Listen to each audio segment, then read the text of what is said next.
5 seconds to go.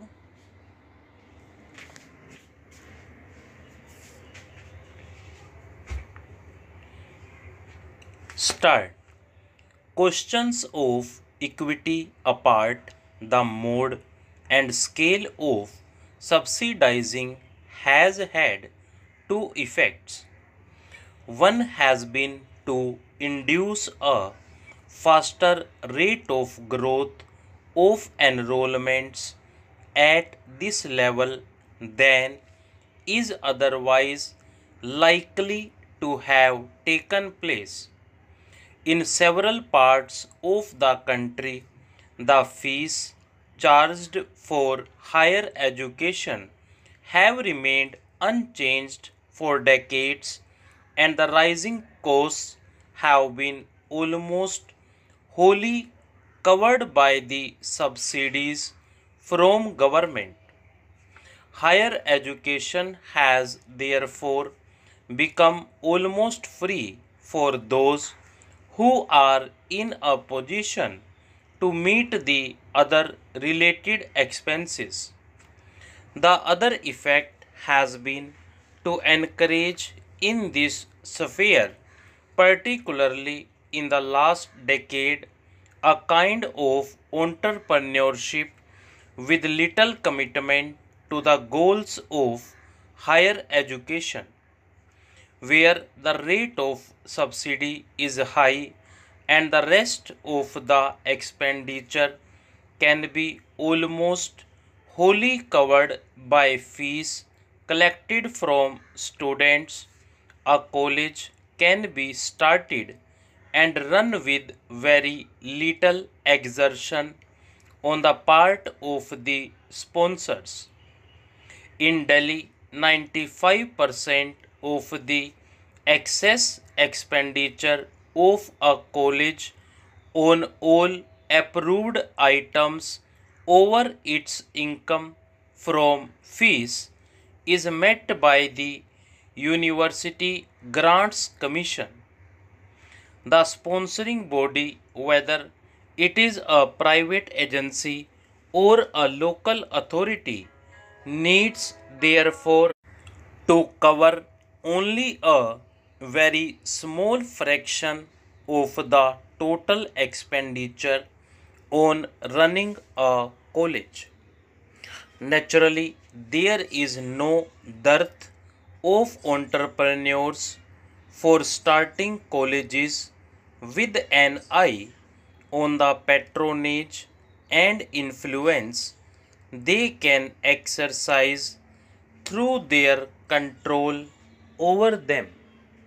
Though the extent of subsidy is not as high elsewhere, the position is not very different in several other parts of the country where liberal grants in aid are given by state governments to colleges.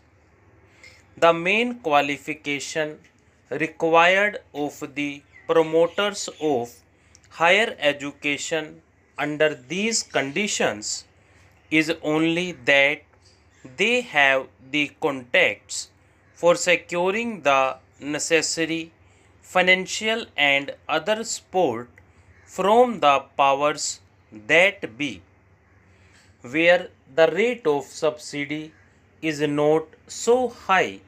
Some adjustments are called for. These are usually made in the fees charged from students and in the teacher student ratios maintained. Thus, the annual fee for undergraduate education ranges all the way from less than rupees 100 per student, the colleges in Rajasthan, to well over rupees 300 per student in Bombay.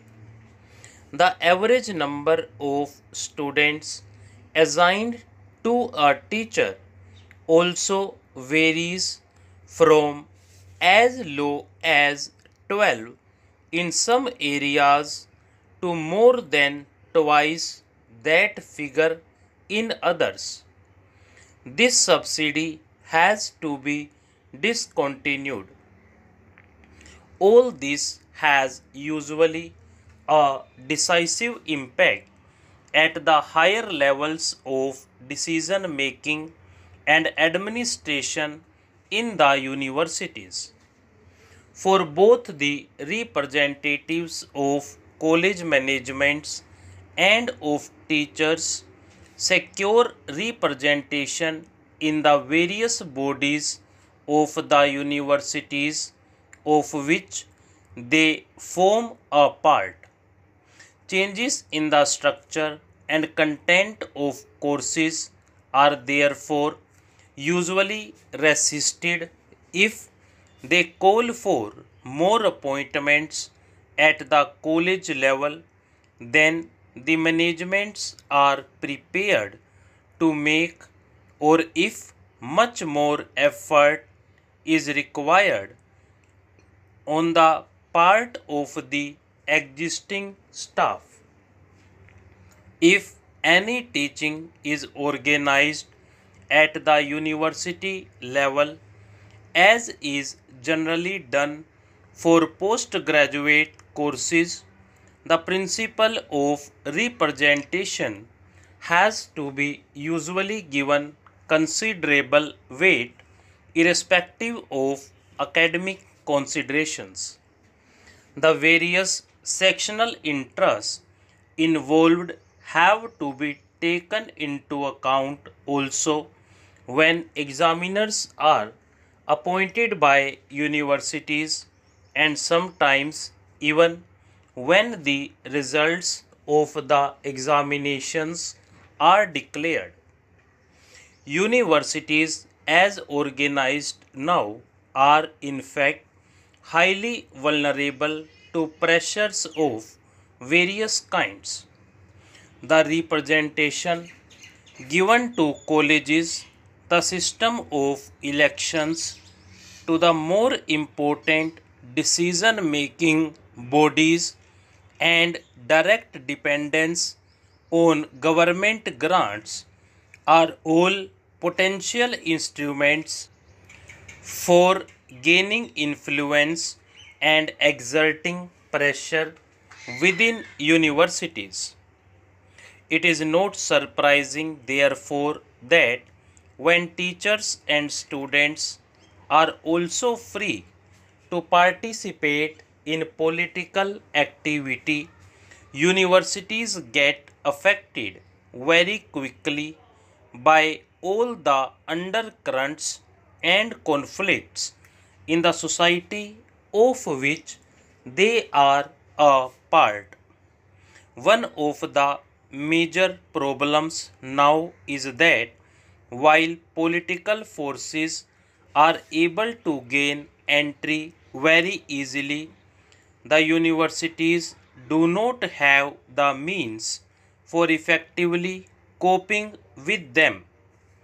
Under these conditions, growth in size beyond a point becomes a particularly serious handicap. Not only are there few economies of scale to be gained by such expansion, but these economies set in through their greater vulnerability to pressures from outside and from within. This has become a major problem for many Indian universities. The growing tendencies towards regionalism in the country have also had serious effects on higher education. These tendencies are generally expressed in demands relating to the medium of instruction. Some of these demands are based on sound educational principles and are wholly justifiable, but in their most extreme form, they usually indicate either ignorance of the minimum requirements of higher education or inward looking conduct of a kind that places considerations of a selfish character above these requirements. In practice, both have been in evidence. More specifically, the problem arises when instruction at the postgraduate level is sought to be given in the regional languages. For most of the relevant literature at that level is usually not available. Stop.